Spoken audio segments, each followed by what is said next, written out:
ঈদের আগের দিনের হেয়ার কেয়ার রুটিন। আমি ম্যাট্রিক্সের এই কন্ডিশনারটা দিয়ে কন্ডিশনার স্যান্ডউইচ মেথড অ্যাপ্লাই করব, যেটা আগে আপনাদের সাথে শেয়ার করেছি। এই কারণে হাতে কন্ডিশনার নিয়ে আগে আমি চুলটা ভিজিয়ে নিয়েছি, শুধুমাত্র নিচের অংশ ভিজিয়ে নিয়েছি এবং অল্প অল্প করে সেকশন নিয়ে নিয়ে আমি কন্ডিশনারটা অ্যাপ্লাই করব দুপাশেই।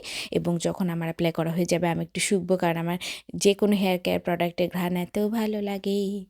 তারপরে আমার যখন সব ভালো মতো চুলে লাগানো হয়ে যাবে কন্ডিশনার, এরপরে আমি 10 মিনিট অপেক্ষা করব। কিন্তু ততক্ষণে আমি আমার স্ক্যাল্পে একটু গ্লাইকোলিক অ্যাসিড অ্যাপ্লাই করে নিচ্ছি। আমি নজেলটা আরও টাইট করে নিয়েছি যেন খুব বেশি না পড়ে, এবং হাত দিয়ে মাসাজ করে নিয়েছি। কিন্তু আমার স্ক্যাল্প কিন্তু ড্রাই ছিল। 10টা মিনিট অপেক্ষা করে আমি আবার শ্যাম্পু করে আবারও কন্ডিশনার অ্যাপ্লাই করব, যেহেতু এটা স্যান্ডউইচ মেথড।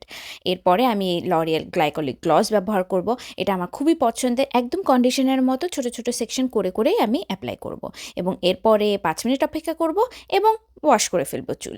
এরপর আমি ভালো মতো টাওয়াল দিয়ে, মাইক্রোফাইবার টাওয়াল দিয়ে চেপে চেপে চুল থেকে বাড়তি পানিটা ঝরে ফেলে কুল সেটিংয়ে ড্রায়ার দিয়ে আমি চুলটা শুকিয়ে নিব।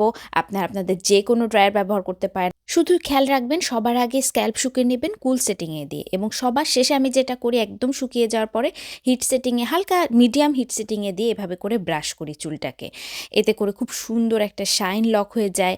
এবং এখন আমি চুলটাকে প্রিপেয়ার করব ঘুমাতে যাওয়ার জন্য। প্রথমে আমি একটা পাঞ্চ ক্লিপ দিয়ে সামনের চুলগুলো একটু আটকে নিচ্ছি, এবং আমি আমার পছন্দের OGX কোকোনাট অয়েলটা সেরামের মতো করে আমার চুলের একদম নিচের অংশগুলোতে অ্যাপ্লাই করে নিচ্ছি।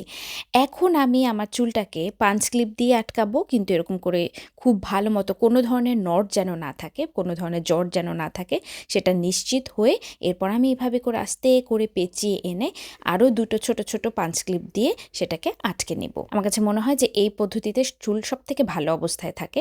এবং আমি আমার এই সিল্ক টারবানটা ব্যবহার করি এখন ঘুমানোর সময়, সেটাই পরে নিচ্ছি। দেন আমি সকালে এসে দেখাবো আপনাদেরকে যে কী অবস্থা চুলের। এই সকাল হয়ে গেছে, আমার কাকের বাসা আমি এখন ওপেন করছি। এখন চুল ভালো মতো আঁচড়ে নেওয়ার পালা। যদিও চুলে তেমন কোনো জট নেই, তারপরও আমি নিচে থেকে ব্রাশ করা শুরু করি এবং ধীরে ধীরে করে উপরের দিকে উঠি এবং দুপাশ আলাদা করে ব্রাশ করে নেই। এভাবে করে দেখা যায় যে চুল সব থেকে সিকিউরড অবস্থায় এবং সব থেকে হেলদি অবস্থায় থাকে। শুধু ঈদ না, যে কোনো প্রোগ্রামের আগে আমি এভাবে করেই চুলটাকে আগের দিন রেডি করে রাখি, যেন পরের দিন চুলটা খুব ম্যানেজেবল অবস্থায় থাকে।